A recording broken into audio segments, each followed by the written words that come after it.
So I thought it'd be interesting to do a thing on books, but really orientated towards books on artists and artist books, but as a scanning of, in a way, the history of books, or a kind of view of the sort of fragments of the history of books.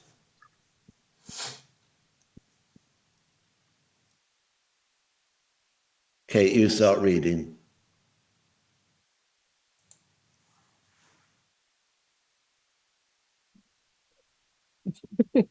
Narrative, sequence, presentation, montage, discontinuity, fold, juxtaposition, cities, polemics, critique, circulation, knowledge, memory, diffusions, projections, collections, research, archive, libraries, translation.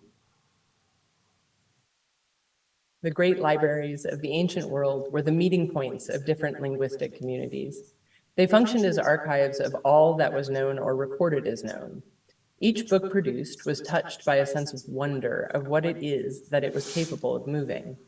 A book in this light might have been understood as an event capable of introducing some new quality into the world. An imaginary depiction of the great library of Alexandria, and alphabetic writing entered the Greek world in the 8th century BC, and most texts were written on papyrus scrolls. This is a text which relates to Aristotle. So most of these libraries were destroyed and the contents dispersed.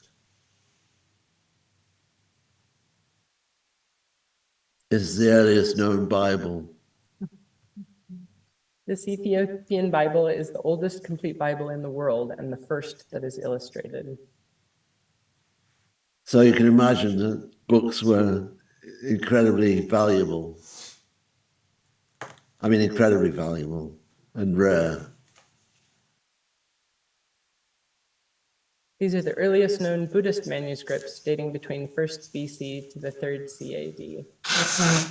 I've got a strange story. I saw these manuscripts come into the country through a Pakistani art dealer, and they were in rolls in liquid, and he was offering them for $10,000. They were known as the Black Sea Scrolls of Buddhism.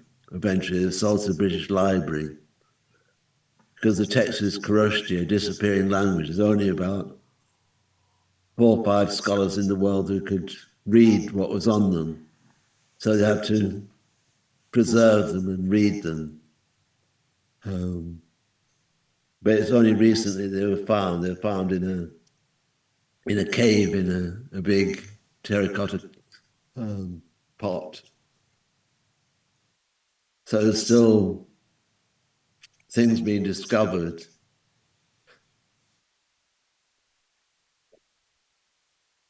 This is a Buddhist manuscript, again not on paper, on palm leaf.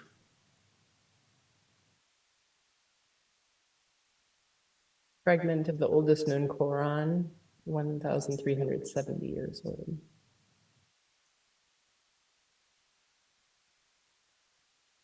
There's a Quran page from around the 10th century AD.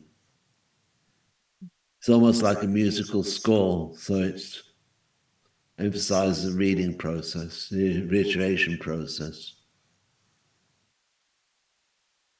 Writing assumes central importance in the rise and development of Islam.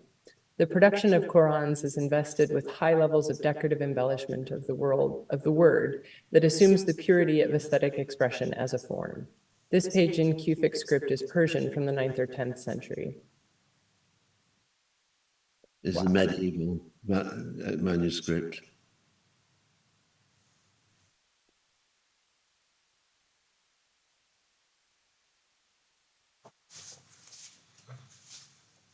Dated around 1250, this is probably the oldest Torah in use. Judaism is a religion based upon the primacy of the word and the revelation that accompanies it. Images are thus not permitted to enter the sacred realm.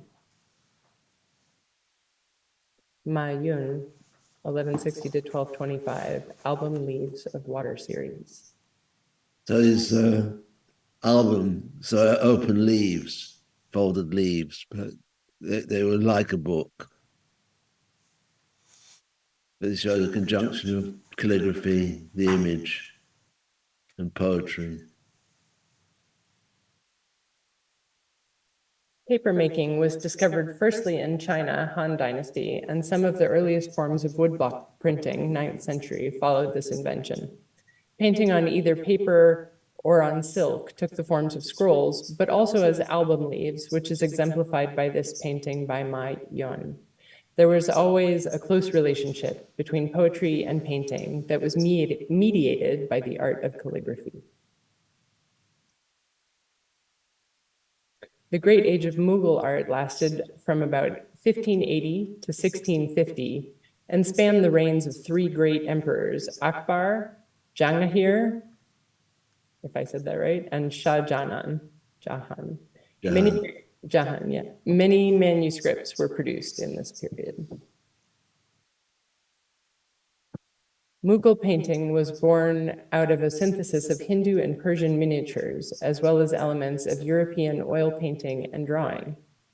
Artists were organized in ways that opened out collaborations which connected different skills into a single production. The resulting manuscripts became records of court life, history, and classifications of nature. This is from the Akbar period. He lived this fat horse. Akbar was illiterate, so he got his painters to paint histories of the court and histories of nature. So he loved books, but I mean, it's one of the ironies in being illiterate and yet generating a great library of books is from the. They did an encyclopedia of all the known animals and all the known plants of the world. So you compile massive documents of painted manuscripts. So often you'd get two painters working on it. One painter working on the embellishment and one painter working on the naturalistic rendering of the object in question. Leonardo da Vinci, Treatise on Painting, 1638 to 1641. In the Renaissance, careful attention was given to the Greek philosophical discourse, pagan poetics, scientific ideas, and humanist polemics. Ideas to do with perspective, mimesis, theories of vision and light, color, and anatomy all became central to the practice of painting, and artists such as Leonardo strived to challenge any seeming orthodoxy.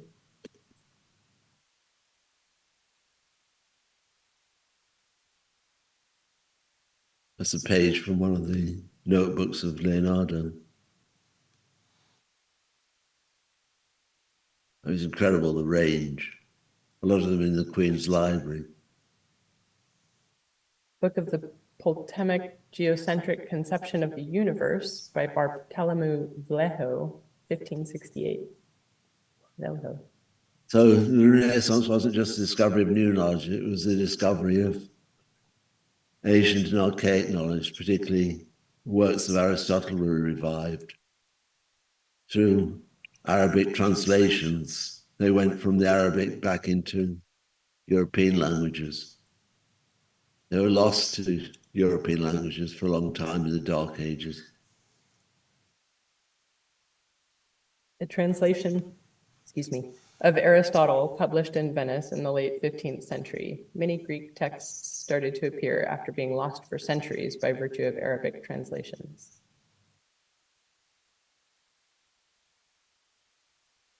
This is a Renaissance illustration manual book.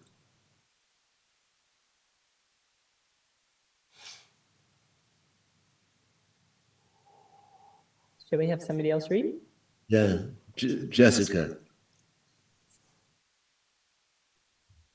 Illuminated manuscripts became prized possessions of wealthy elites, whether of the church or private citizens.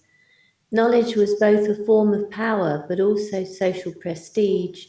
To possess a valuable library placed the owner at the summit of society.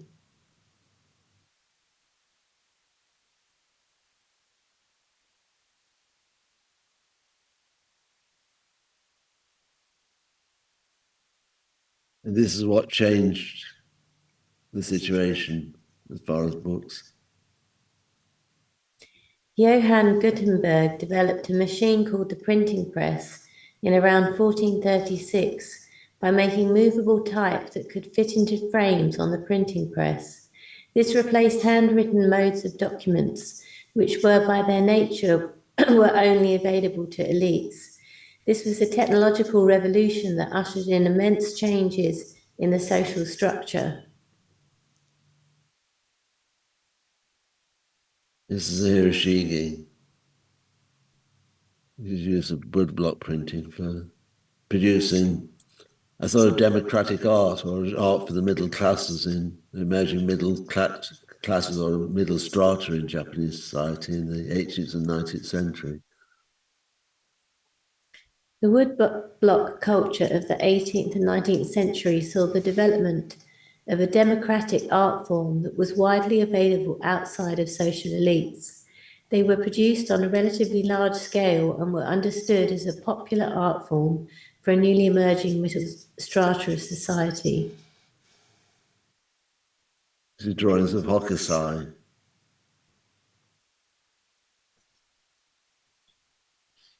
Hokusai drew his subjects from so many different angles and points of view that it is close to a prelude for a process that anticipates animation.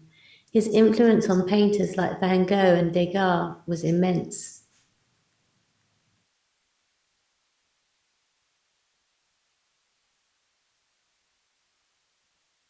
William Blake, taken from the songs of innocence and experience.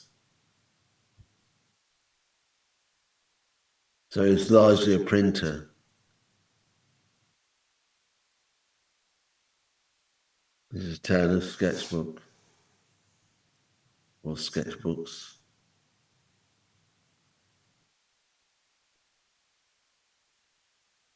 Delacroix had a practice of developing sketches and notes in order to formulate subjects for his paintings, particularly as when he travelled to North Africa, Morocco. His studies of strange creatures and plants and costumes. This is Degas' sketchbook from the late 19th century.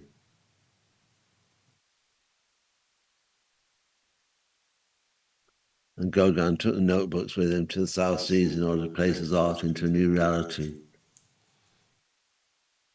So it's almost like he anticipated what he was going to see.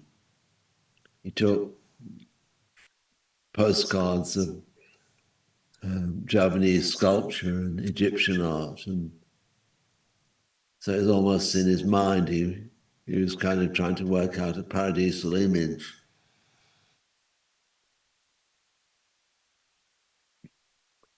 This is symbolist document, Noirs by Redon. Odilon Redon produced this publication, The Black Torches, in 1890, and it was published in 1891. It was in a limited edition of 50 books. This is Mallarmé, the Florida Diet Never Abolished Chance from 1897. So you begin to get experimentation to do with the layout of books. It's had an enormous effect on 20th century publications.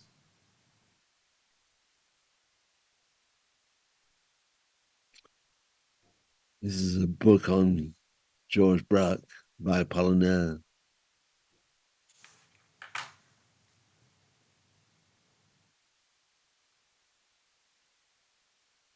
So the 20th century, beginning of the 20th century saw an enormous generation of publications on art and artist books.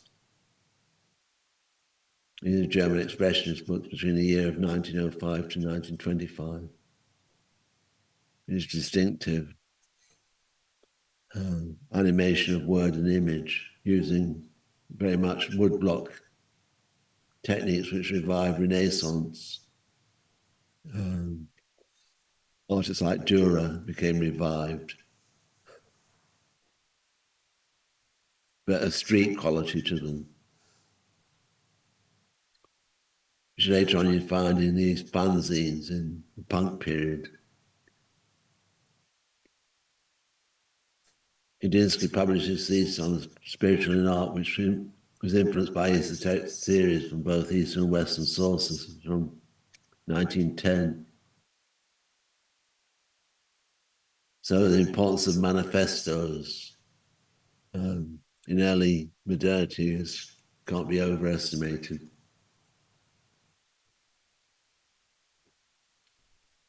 It's suprematist.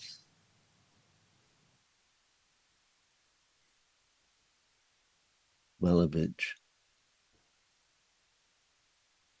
This is the work of Elazitsky, trying to find new ways to combat illiteracy, rather. It's from 1927.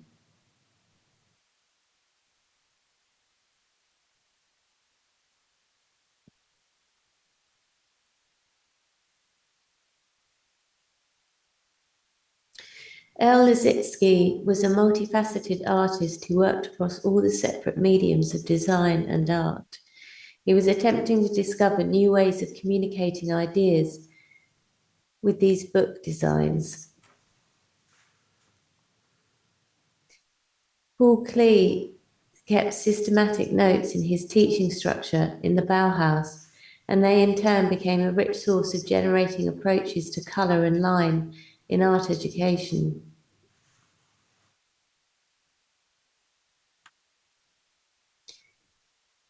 George Grosz was part of the Dada movement, but then developed his work as a form of social critique.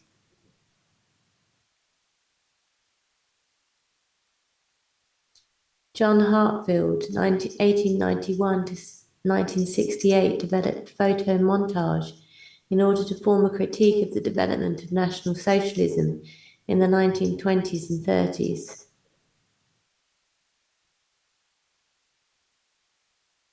I mean, these went out in popular magazines. So it's the first time you got this sense of a social milieu in which images could be circulated on a mass level, on a popular level.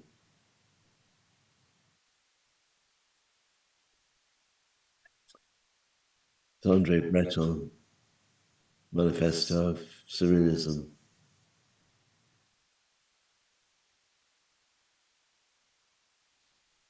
André Breton was a poet who developed the theory of surrealism. His novel Narja gives glimpses of Paris as a haunted city as he follows the trail of a woman through the streets. The novel also contained photographs of Paris. It's a book worth looking at, reading. Very influential. So part manifesto, part novel. It was a sort of mixture of genres, partly a ghost story. That's one of the front covers of Nausea.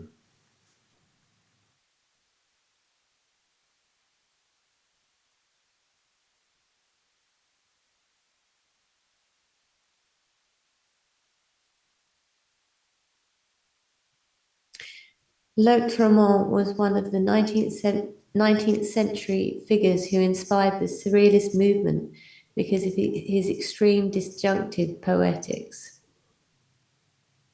They came up with the phrase of the ironing board and the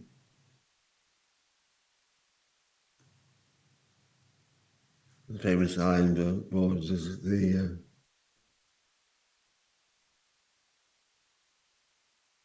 His drawings by Dahl illustrate the shown them all.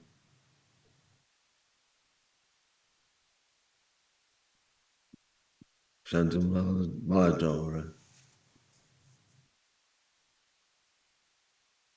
So there you've got the sewing machine on the ironing board.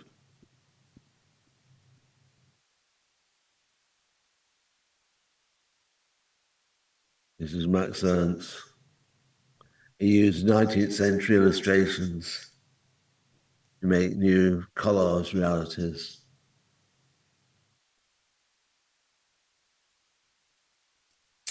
Someone want to take over? Lester. Sure. A Week of Kindness, 1934, is a collage novel consisting of 182 images that were created from 19th century illustrations. It's a book by Man Ray. Ray experimented with techniques of producing images, and he employed dynamic ways of working in sequences and juxtapositions in book form.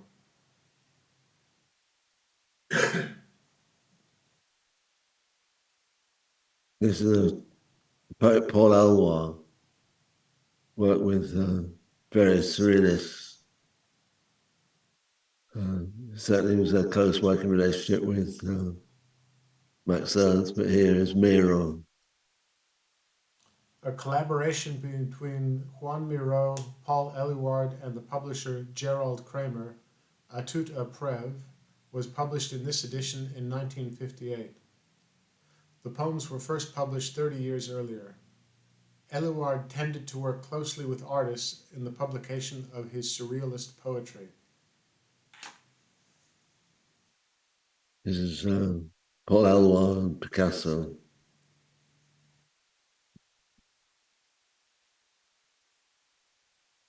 And it's worth remembering in the pre-war years, in the 1930s, Walter Benjamin, over something like probably a 10-year period, was working on his Arcades project, which deals with Paris as an almost haunted city. And is a kind of collage of cuttings and thrown away found objects and advertising. And so it's an awakening of Paris to the second phase of capitalism, consumer capitalism. So he wanted to rework Marx's Capital into a more aesthetic form. Benjamin failed to complete his Arcades project in his lifetime, but it was to gain an important status within critical and aesthetic circles after the war. The overall project emerged alongside his theory of the dialectical image. It was influenced by surrealism and montage theory in order to develop an approach to consumer capitalism. His archive for this project was built upon constellations of found and created material, all arranged in a vast collaged organization. That's his notebook. This is his library. All the books he read or referred to in there. So it's an archive as much as an object. And what happened to it? Did it get published in the end, even though it was unfinished?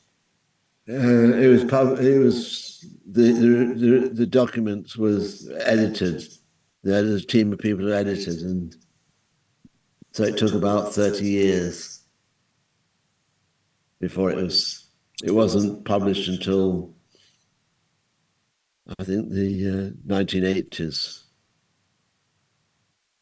Although fragments of it were always available. Mm-hmm.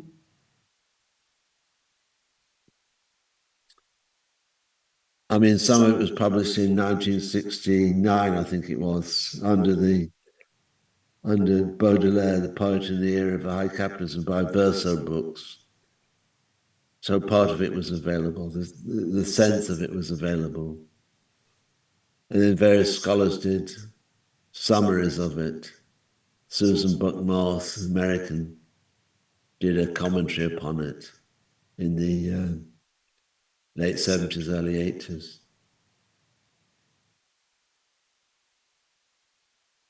His Brassai, his book on Paris. And he did a series of graffiti in Paris, a book on graffiti.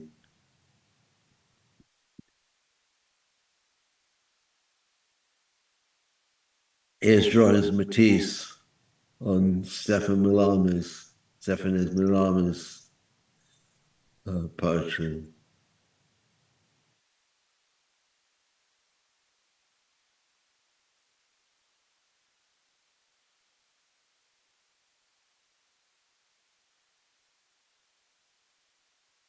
Is his famous book Jazz.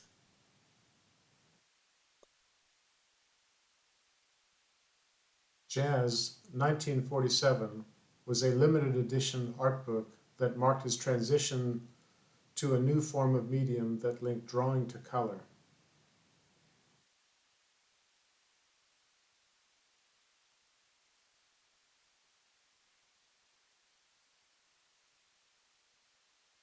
Picasso.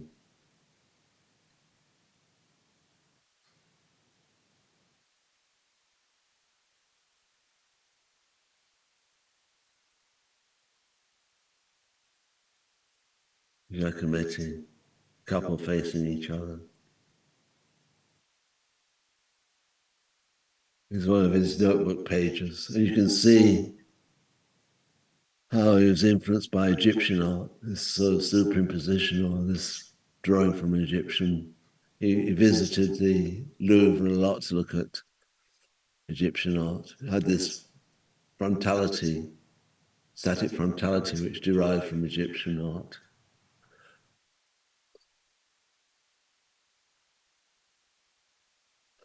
This is a sketchbook of Artaud.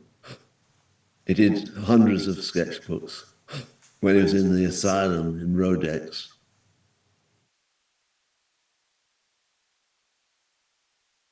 He was given electric shock therapy and he begged them to stop. So it burnt his brains out. Artaud was hospitalized. He produced a massive proliferation of drawings and notebooks. As documents, they open out the relationship to the image, gesture, and language in ways that defy easy categorization.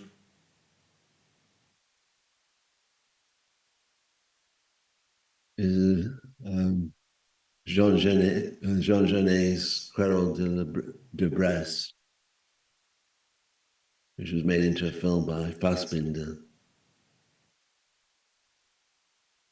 Jean Genet developed several collaborations with artists that included Henri Matisse, Alberto Giacometti, and Jean Cocteau.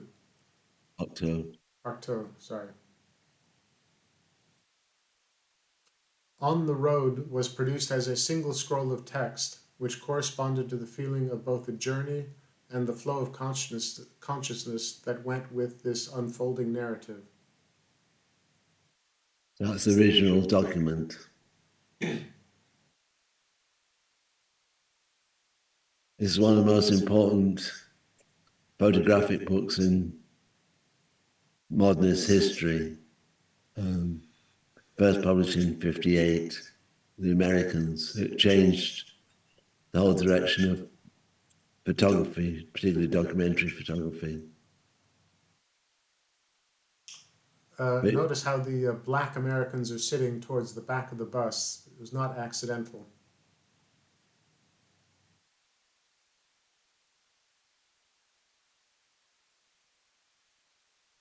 And important because it was capturing sort of that slice of life, that sort of ad hoc, like a reportage style. Sorry. Why did they change the direction of documentary photography? I mean, it was the most complete, I mean, it's almost a portrait of a city and a portrait of social strata in a city. Diversity. What's that? You mean the diversity of the? I mean, it was capturing this from the street, a street level view of society in a city. It had a freshness and a truth to it. It was kind of, it had a very powerful effect on other photographers as a social document. What was the direction before this? Just out of like. Well, he put together a whole book. It was a sophisticated publication. So it was effective both on the level of its aesthetics, but also on the level of what it did to photography. It sort of brought a lot of things together. And it influenced a whole wave, particularly Japanese photographers and European photographers. So it investigated city, it was an investigation of city life as much as a presentation of it.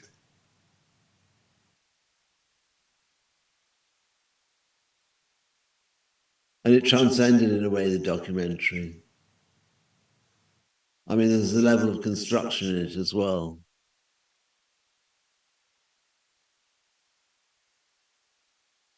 So it's thought seriously about photographic devices. So here the flag cuts off a head.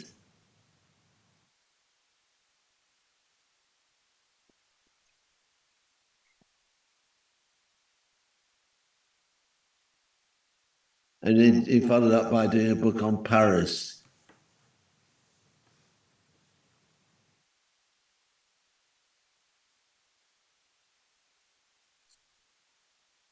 In his photographs on New York street life, William Klein went against the taboos of using the blur, high contrast, accidents, and unusual cropping.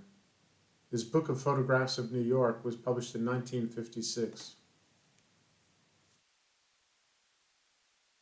So again, changing what a photograph was, blaring and accidents. I mean, this had an incredible influence on Dado Maruyama.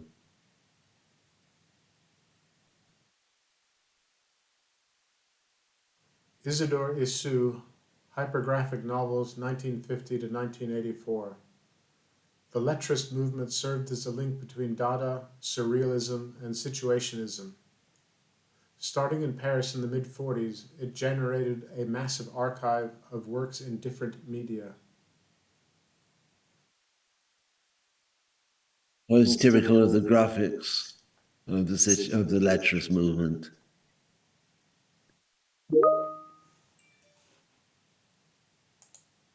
The Situationist movement consisted of a conjunction of political theorists and avant-garde artists that was inaugurated in 1957 and dissolved in 1972. Numerous polemics denouncing what they termed the spectacle and developed practices related to subverting the relationship between images and consumer capitalism. Is that the group that Guy Debord was part of? Well, yeah. Yeah. That's a typical publication.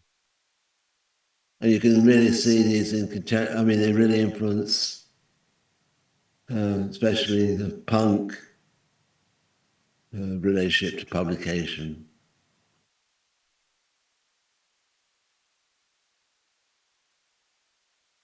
Asger Jorn and Guy Debord were instrumental in the formation of the new group, which broke its links to the Lettrist movement.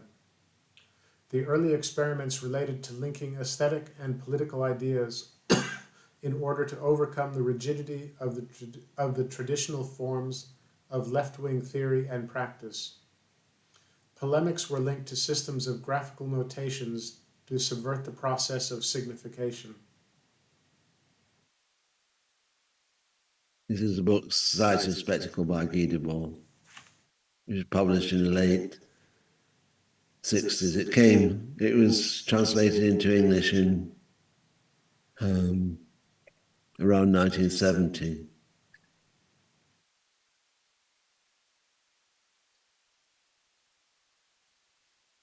And Situationist publications were noted by their use of thought bubbles. So he took mainstream illustrations and photographs and created subversive commentaries through thought bubbles or talk bubbles. Limited edition book by Jasper Johns, Samuel Beckett, Fioridades Fizzles, 1976. The book form was an ideal medium for the collaboration between visual artists and writers. Robert Rauschenberg, sketchbook.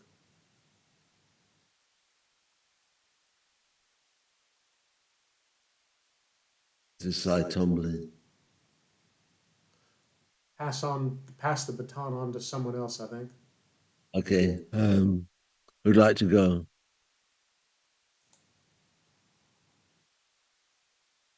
Quickly, Okay. go on.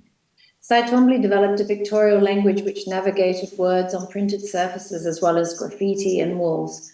His resulting paintings served to close the gap between word, citation, and gesture.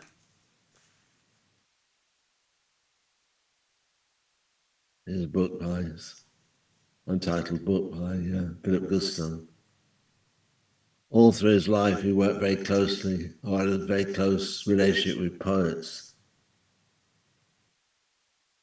Philip Guston had a close affinity to poets, which was a lifelong passion for the book, which became a reoccurring motif in his painting. This is the artist R.B. Kitaj, who was at the Royal College at the same time as Hockney. Ron Kitaj was fascinated by books and produced numerous prints of book covers and illustrations. These are a portfolio group of illustrations for Robert Creeley's book, A Day Book. In 1969, Kitaj undertook a major transcription of book covers called In Our Time that utilized silkscreen as a medium. The project involved 50 book covers drawn from his own collection. This is David Hockney, Grimm's Tales. David Hockney produced a series of 39 etchings based on 6 fairy tales from Brothers Grimm. This series was produced in 1969 in a portfolio format, and the process of illustration was captured by these almost snapshot drawings.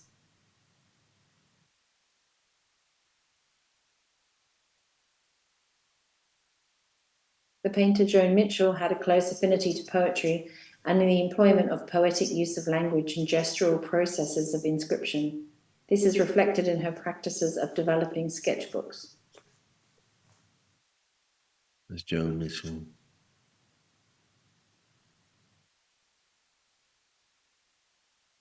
This is Lee Friedlander, a book called Signs in 2019. So he collected signs from 144 photographs from cities over several decades.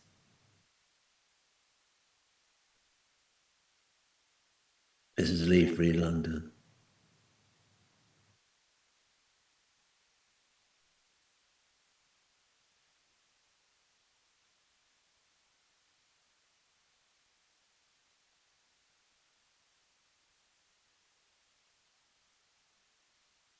Sol LeWitt produced many books that exemplified his practice of the serialization of principles, which were then utilized within his wall drawings and paintings.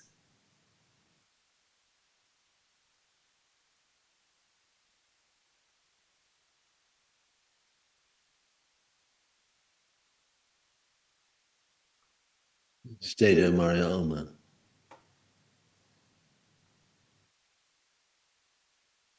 The photographer Dado Moriyama produced numerous books of his practice, often with an essay that articulated the impulse in book form.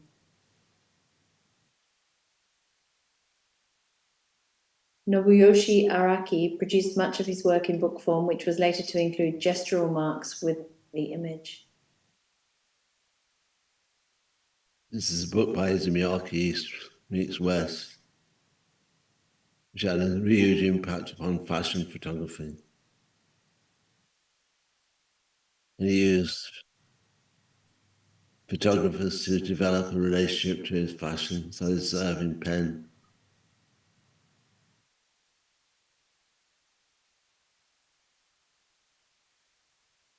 This is a notebook by Derek John, and he kept notebooks of all of his projects.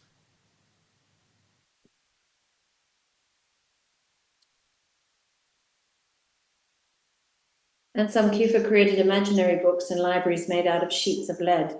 He also produced exhibitions based on publications of writers such as Paul Celan and James Joyce. We did a visit to his exhibition on James Joyce's Finnegan's Wake, which we can discuss later. One of his lead books.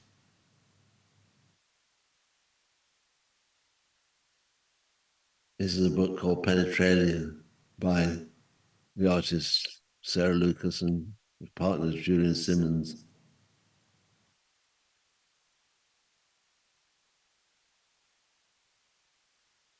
Richard Prince has a huge collection of books which are often utilized as a source material for his artwork.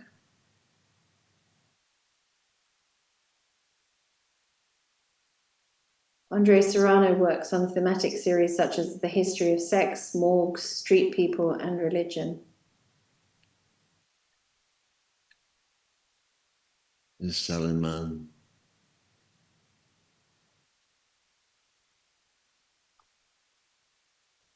Knox is an epitaph in the form of a book that was written in response to the death of her brother. It is a work composed of poetry and collaged material, so is both text and material. Nox is Latin for night or darkness. That's Anne Carson. Wonderful book.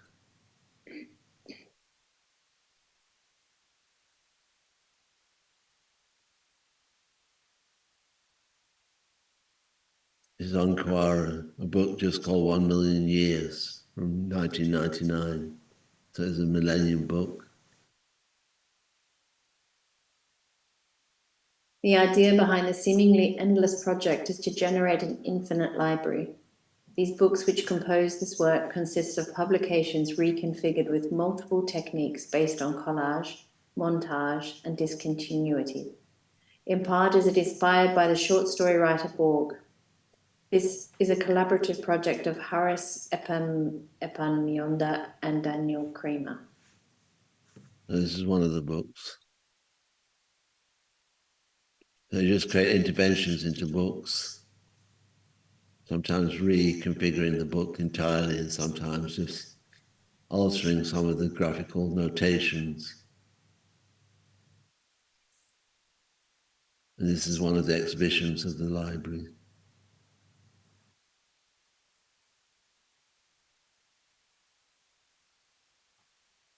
Artists' employment of books as a medium range from the immediacy of desktop publishing technology to highly rarefied artesian approaches with connotations of luxury and refinement.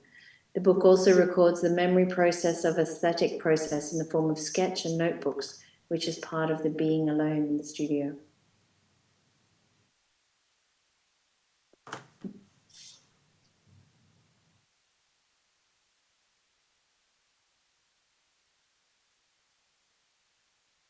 I mean, that's just a snapshot.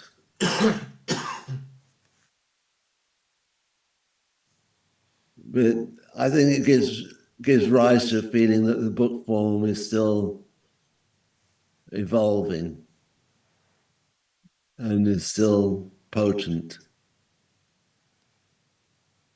and draws upon a very rich memory. Any thoughts?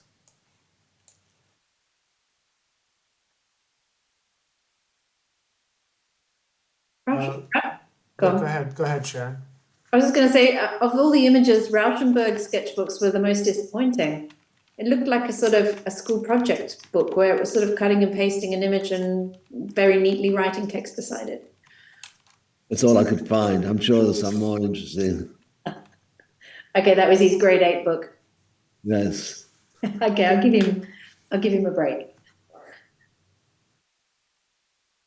Lester.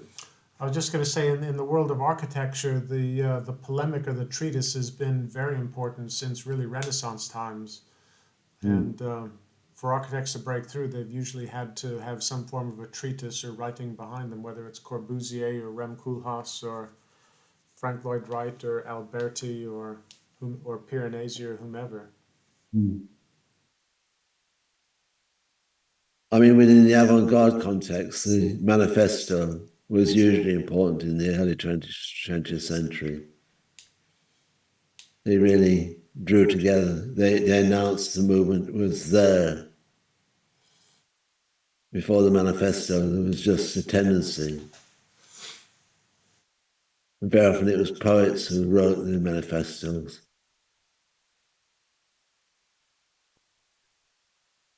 Breton, Apollinaire, Elwar.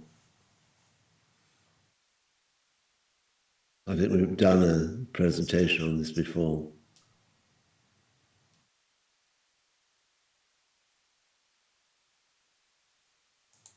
I just plopped into the chat a little, a further evolution of book. What you showed one artist who was doing interventions into books, and it reminded me of this sort of more recent artist, and I think 2011, who was turning books, cutting books really carefully and turning them into these elaborate tiny paper sculptures and leaving them in libraries. And it was like, nobody knew who it was for a long time. It was really interesting to subvert the book that way.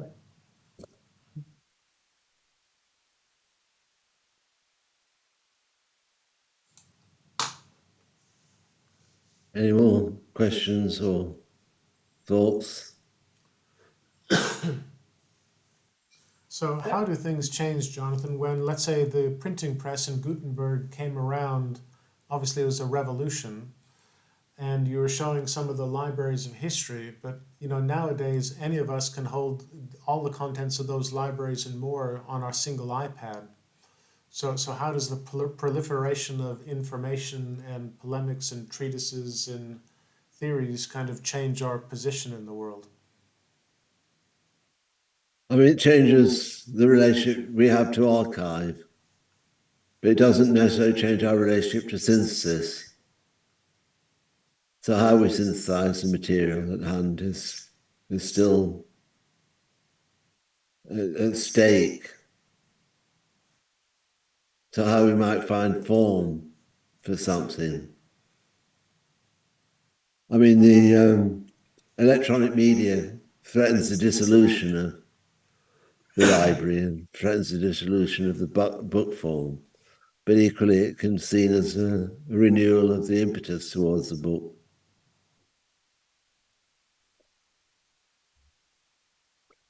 I remember the last stages of the dissertation in CHS before it became too many numbers. They couldn't process actual submissions. But some of the books which were produced were just terrific. I mean, somehow the relationship between being able to publish a book form led to an innovation of how writing itself could be created. So you had a dynamic between the publishing form, the technological form, the small numbers that you could do, but also then the scope of a book, what a book could become. So it became an aesthetic outlet as well as a publishing outlet. It wasn't just intellectual configuration, it was an aesthetic and cognitive combination of word and image coming together, and graphics and surprise.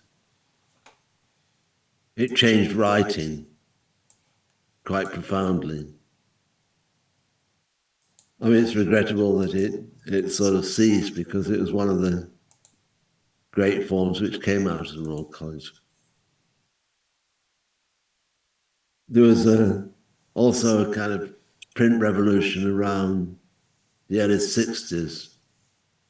We get Kitaj and Hockney get involved in illustration and publication and printing.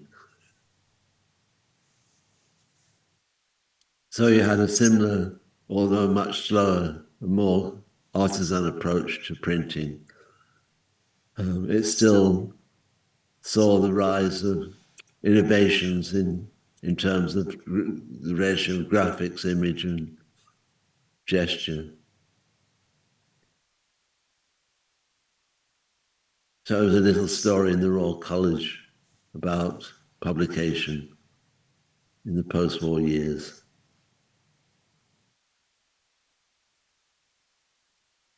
So where do we find those books now? Where do we find those small run artist books, manifestos, those sort of? Well, they were in the library, but I don't know whether they kept the archive. But on a sort of wider level as well, where else do we find those in London? Where do we look for those? Well, a library should contain them. I mean, St. Martin's used to have a very good library, which kept, but whether they get rid of them,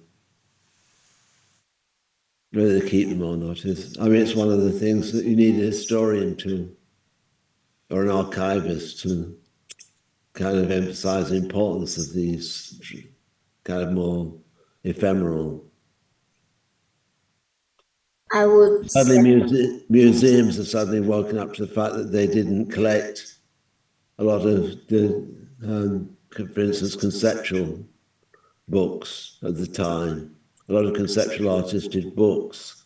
A lot of exhibitions were documents, and not many people kept them, so they're very rare. Go on. What were you saying? Oh, I was trying to say that we should keep our sketchbook systematically and cherish it. Because I have a glance of many of our schoolmates' sketchbook. They are all brilliant. And like sometimes I have friends just treat their maybe sketch into just trash, but actually keep them can be a very good idea.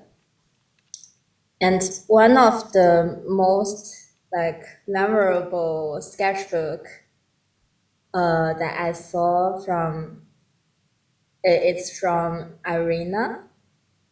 She has a lot of sketch about her sculpture, and which is very, very systematic. And all of them has her own style, because he is very consistent on putting sketch just in one book. So that makes me have the most memory about that. But she's not here now. And another thing maybe I want to share is from my bachelor school, SAIC. They have a whole collection of artist book. So except for the normal library, which is containing like those only words or printed out form, they also have another whole collection, a space for artist book. And there are like a limited edition or maybe just single edition one. If anytime that you think you want to keep an artist book, you can always also to contact them, because I think they are going to have very good protection for this kind of collection, but they're located in Chicago.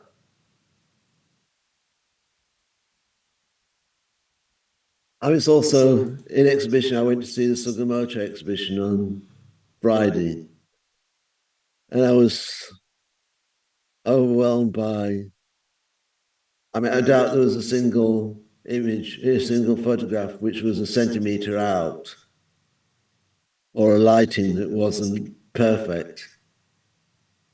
It was overwhelmingly perfect, and incredibly costly. I mean, it was sort of a tour de force of exhibition display.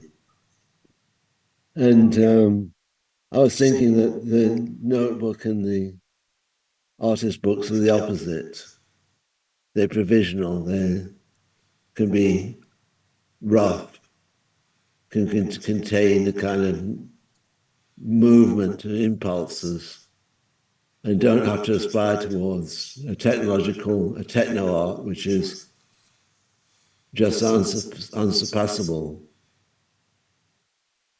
I don't know if anyone's been to see that Tsukamoto exhibition, but it was chilling as well as, if it was pleasing, it was also chilling. It was the opposite of Daido Maruyama's show, which was much more process and much more subject to being in publication form and much more provisional.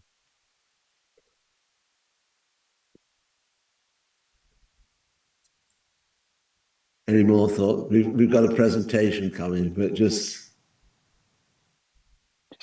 one thing I thought about books and comparing music and art, and that in music, like in jazz, there's the real book.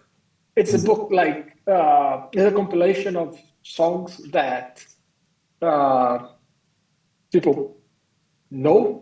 So it's like a language that people share to improvise.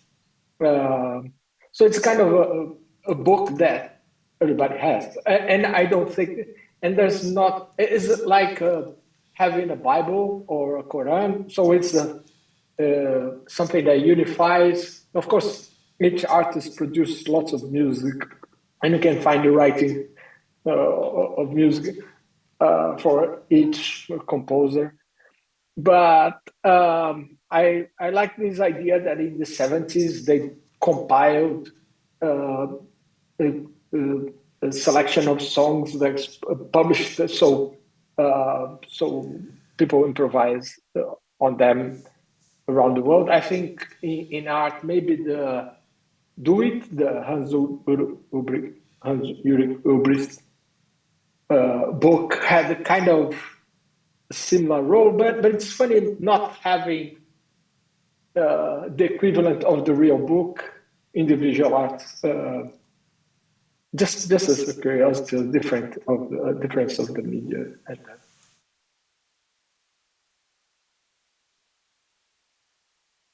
I mean, it's also a form which is hybrid, so that it's sometimes publications are more political than aesthetic, and it's a way of trying to engage with the relationship between different gestures of different languages of different spheres. Like situationist literature has had a profound impact upon the art world as much as the political world.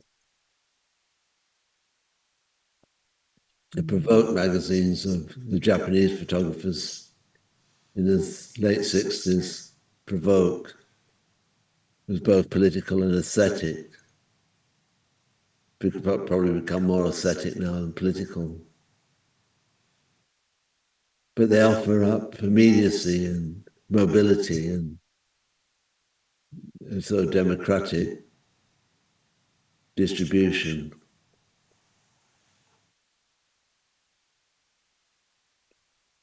So not to be underestimated. Any last insights? If not, it's over to Kate.